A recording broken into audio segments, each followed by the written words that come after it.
Essuula eyokubiri. Bw'ati bw'ayogera Mukama nti, olw'ebyonoono bya Mowaabu bisatu, weewaawo olw'ebina, sirikyusa kubonerezebwa kwakyo, kubanga yayokya amagumba ga kabaka wa Edomu n'agafuula evvu. Naye ndiweereza omuliro ku Mowaabu, era gulyokya amayumba ag'e Keriyoosi. Era Mowaabu alifa, nga basasamala, nga baleekaana, nga bafuuwa ekkondeere.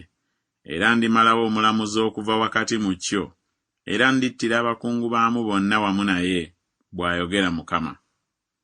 Bw'ati bw'ayogera Mukama nti, olw'ebyonoono bya Yuda bisatu, weewaawo olw'ebina, sirikyusa kubonerezebwa kwe okumuvaako, kubanga bagaanya amateeka ga Mukama, so tebakutte biragiro bye, n'ebyobulimba byabwe bibawabizza bajjajjaabwe bye baagobereranga mu kutambula kwabwe.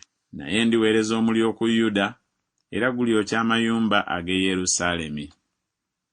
Bw'ati bw'ayogera Mukama nti, olw'ebyonoono bya Isirayiri bisatu, weewaawo olw'ebina, sirikyusa kubonerezebwa kwe okumuvaako, kubanga batunze omutuukirivu olw'effeeza n'eyeetaaga olw'omugogo gw'engatto.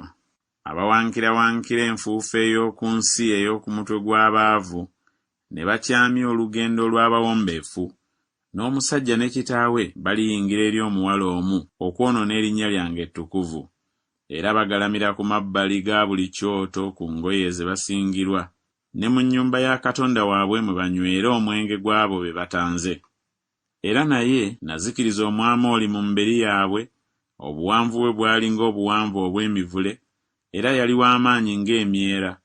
Era naye nazikiriza ebibala bye engulu n'emmizi gye wansi.